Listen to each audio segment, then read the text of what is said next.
Joe Timmsiola is back today, and guys, we are halfway through our debut Tour de France. So make sure you go back and watch the first part if you missed it, because we had an interesting first week at the race, including a second place on stage 8. That happened in a crazy finale after we escaped with the Uno-X duo Søren Vingegaard and Jonathan Milan, and I really hope we won't be sprinting against Milan in today's episodes. And to be fair, I don't think we will be, because the mountains have arrived. Stage 11, stage 14 and 15, some big climbs are on the menu today, but again, there are some opportunities still for the sprinters. So the terrain's starting to suit us a little bit more, and then we hit some more mountains with some versatile terrain in the final week. Like I said, my eyes on that stage 18. I reckon that could be our day at this tour. Defending champion Remco Evenepoel currently leading Tadej Pogacar and the like in the GC. We're completely out of the GC battle at 16 minutes, so we can go in the breakaways. So without further ado, let's get straight into it, guys. Stage 11 to Le Lorient, a really difficult medium mountain day.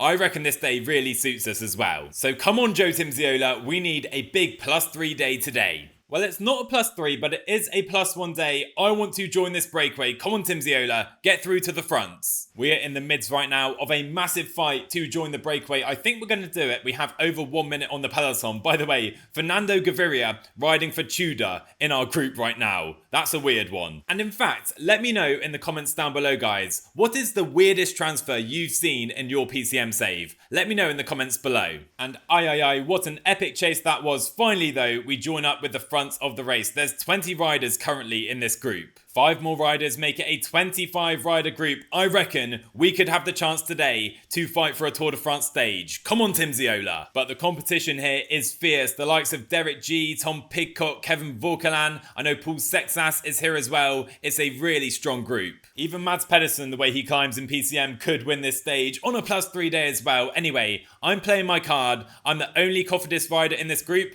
and I'm not going to do any work while up the roads here. Derek G at 5 minutes in the GC is causing us to be chased only 4 minutes right now to the peloton. I do not believe it! Joe Timmsiola has just punctured over the top of that second cat climb. Come on, we need to get back to this group right now, and the tempo is on. What a disaster. I'm going 99. We need to get back in before this descent. We should be able to get back on to this breakaway group, but that is not ideal with the climbs coming up. We're back to the front. Okay, crisis averted. But that cannot have been good for our energy management.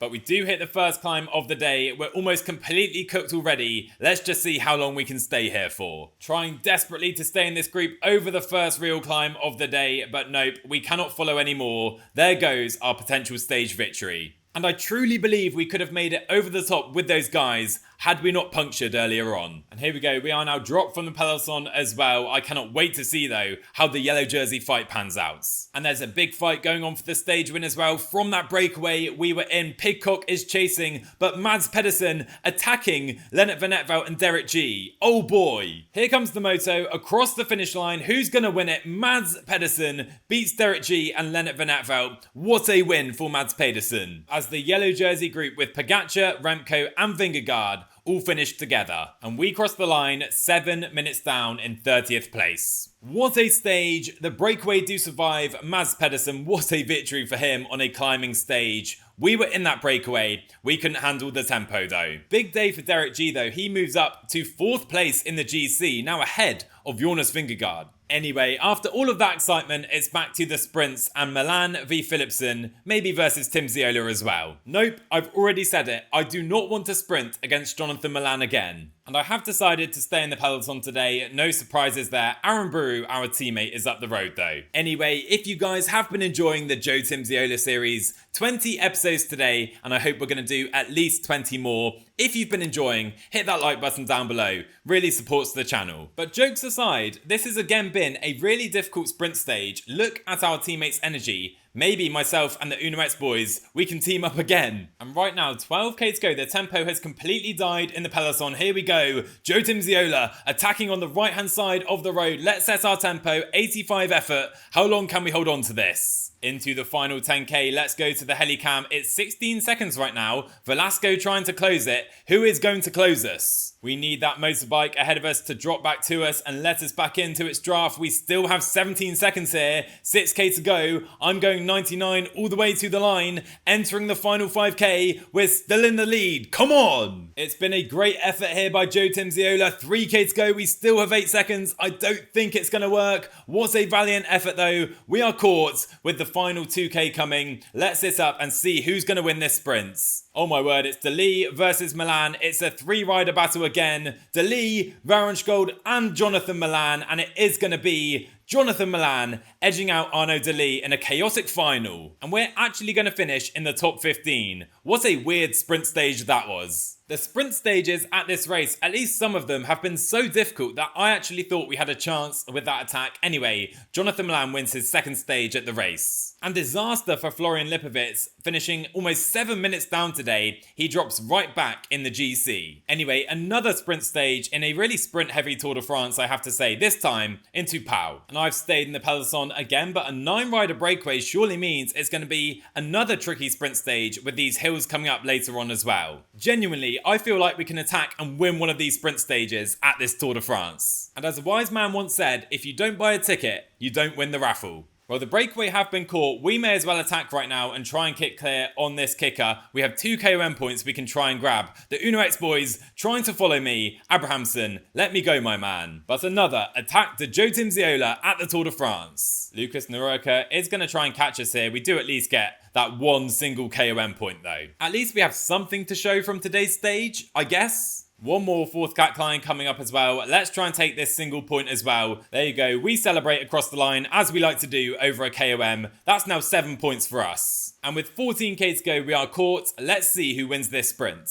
Final 4k then, here come the Uno X train. They are dominating these sprint lead-outs lately. I'm trying to follow and defend Milan Fratan. Let's see if he can get a result today. Well, here we go, 2k to go. Jonathan Milan getting the magic carpet ride. So is Jasper Philipsen, the 2 best sprinters so far at this race. Fratan is going to be nowhere. It's Philipsen going for the line versus Milan on the right-hand side. Beille through the middle, and Biniam Girmay beats them both. What a victory for Beille. And with that win, you know what? Biniam Girmay is still in the green jersey fight. This really now turning into a 3-horse battle as we move up 1 single place in the KOM competition. I guess every point counts. But here's a look at the GC with Remco still beating Pogacar as we hit the mountains again. And it's a massive mountain day coming up, guys, because we have the Col de Tourmalet, 2 other climbs as well. What a stage this could be. My question today, can Remco hold on to Pogacar and Vingegaard? We've had a plus day every stage so far in this episode, and that continues today, a +1 day on Tourmalet Day. And today I'm playing it slightly different. Instead of trying to force my way into the early breakaway, by the way, featuring 40 riders up the road, maybe I should be there, I've decided to wait early on and wait for the Col de Tourmalet, and maybe we try and attack up to the breakaway there. I mean, the likes of Carapaz, Lipovic, Almeida and Juan Ayuso at 5 minutes in GC, they're all in that breakaway currently. So that means that breakaway is going to be controlled aggressively. And the gap to the breakaway is currently 2 minutes. The tempo does die off a little bit in the peloton.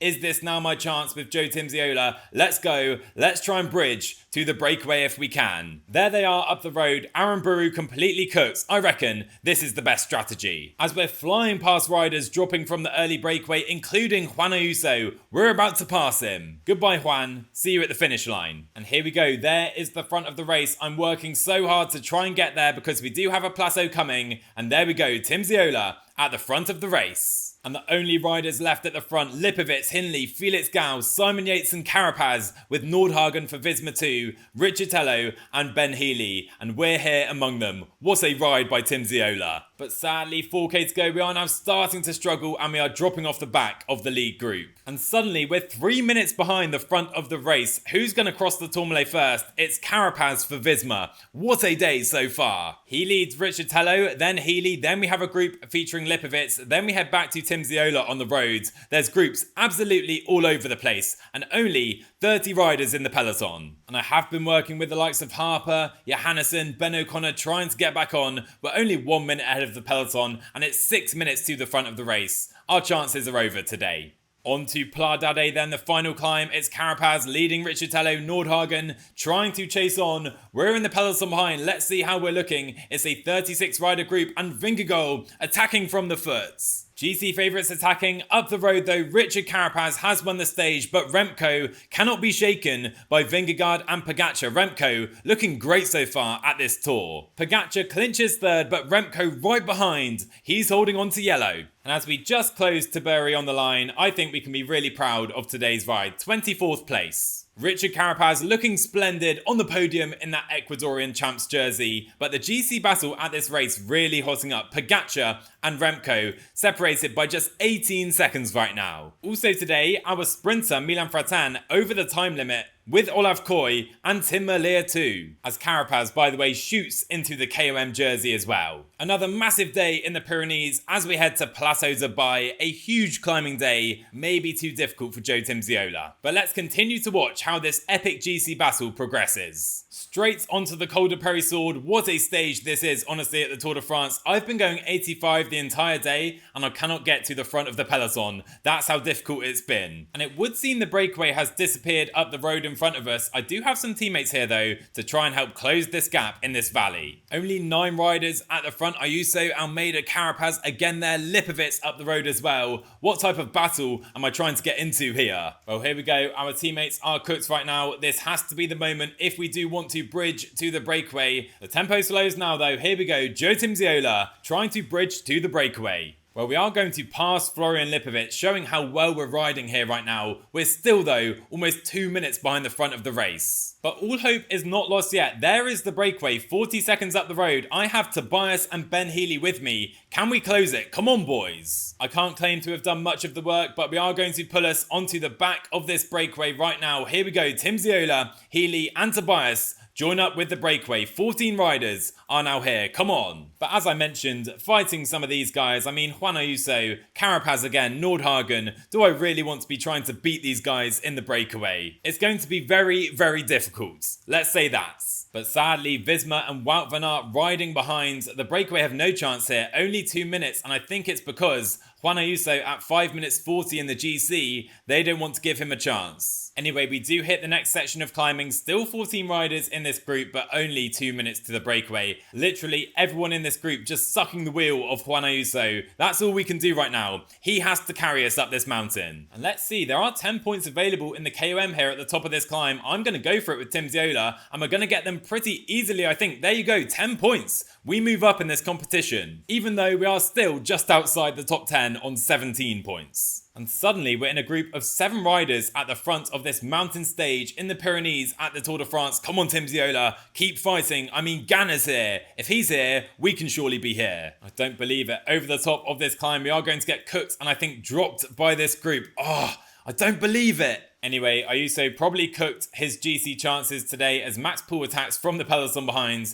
We are swept up though by the yellow jersey group. So the Plateau de Beille begins, 16k, over 7.5% on average. We've had a really good day. Let's try and finish it off with a strong result. But look at this, what a sight. Joe Timmsiola alongside Jorgensen, Vingegaard, Evenepoel and Pogacar in the yellow jersey fight right now. What a day we're having. There we go, Vingegaard and Pogacar attacks. Remco cannot respond. We're about to drop off this group anyway, but I think Remco is going to lose yellow today. Pogacar beats Vingegaard up the road. Jorgensen is behind and Remco nowhere to be seen. This is the day on the Plateau de Beille. Remco Evenepoel loses the Tour de France. Here he comes, over 3 minutes down. Remco cracks massively in the Maillot Jaune. And we can be proud of our ride today, finishing just outside the top 20, ahead of Mads Pedersen. What a day for Timmsiola. It's taken 15 stages, but finally Tadej Pogacar has won at this Tour de France, and he does so in style, moving into the yellow jersey. While Remco Evenepoel's capitulation sees him fall off the podium behind Jorgensen and Vingegaard. Anyway, we do get some KOM points, but now Pogacar leads that competition as well. I don't think we can live with those guys. And again, showing just how difficult today's stage was, look at the time gaps, loads of riders dropping out of the time limits. And for that really strong day on the bike, our manager does give us 1 single point. Come on, mates. That's pretty harsh. Anyway, the Pyrenees are over. Some big changes at this Tour de France. Now we head back to the sprint stages. Tim Merlier has gone home, so it's now Vingegaard versus Philipsen versus Milan. Now, I had no interest in joining today's breakaway, and I don't think it was worth it. There are some riders up the road, that breakaway coming apart again, featuring Aaron Buru and Zana, the two riders who fought for the first yellow jersey at this tour. Breakaway courts, 18k to go. There's going to be no heroics, I feel, from Timmsiola today. The peloton's still looking pretty fresh. 12 seconds later. Oh my word, maybe I should have been more aware, because Visma trying the Uno X tactic, because Wout van Aert is bridging with Brennan to Baroncini remaining in the breakaway. Are they going to go all the way to the line? That is crazy. Let me take the wheel of Pogacar. Look at this lead out by Van Aert for Brennan. Baroncini's still there on the back as well. Are they going to be caught? I think they might be. 7k to go. I don't know if they are. I really don't know if they are. How much energy does Wout van Aert have up the road? If he has enough, Brennan can win this stage. Red Bull still have numerous riders. Philipsen surfing the wheels. He has no one to help today. 3k to go. It's chaotic finish. Shall we try and move up here? Can we move up? I don't think we can. Baroncini is cooked. Brennan still on the wheel of Wout van Aert. I should have been on that wheel. Wasn't aware. There goes Van Aert. What a lead out. And Matthew Brennan is going to walk to a Tour de France stage victory. What a ride by Van Aert. But Brennan wins the stage. Ay, ay, ay. What a ride by Wout van Aert. Teammate of the year. We expected Milan versus Philipsen. Wout van Aert and Visma had other ideas though, and Matthew Brennan, what a win for him, but that was all about Wout van Aert. Wout van Aert, I salute you. What a ride. I cannot get over it. Beille and Gamay finishing well. Still, that green jersey is alive with 4 riders. Beille, he's still there as well. Anyway, guys, that is where we are going to leave today's episode. We tried to fight for a stage win at this Tour de France. Our stats, though, I don't think they're quite there to really live with the big guns in the mountains. But that's why I like the look of the next 2 stages the most out of any at this Tour de France. Firstly, stage 17 with a medium mountain day, but then stage 18, the only day at this entire tour classified as a hilly day after the first 2 stages. And this is our day. I want to win this stage into Barcelonette, because the mountain days and the time trial afterwards are surely too difficult for Joe Timmsiola. Massive shout out to the channel members. Thank you for your support on the channel, guys. If you want to join, hit the join button down below. It's been difficult, we have to accept that, but we will not stop fighting to try and win a stage at our debut Tour de France. If you're looking forward to it, drop a like down below, hit subscribe if you're new to the channel as well, and I'll see you guys in the next one.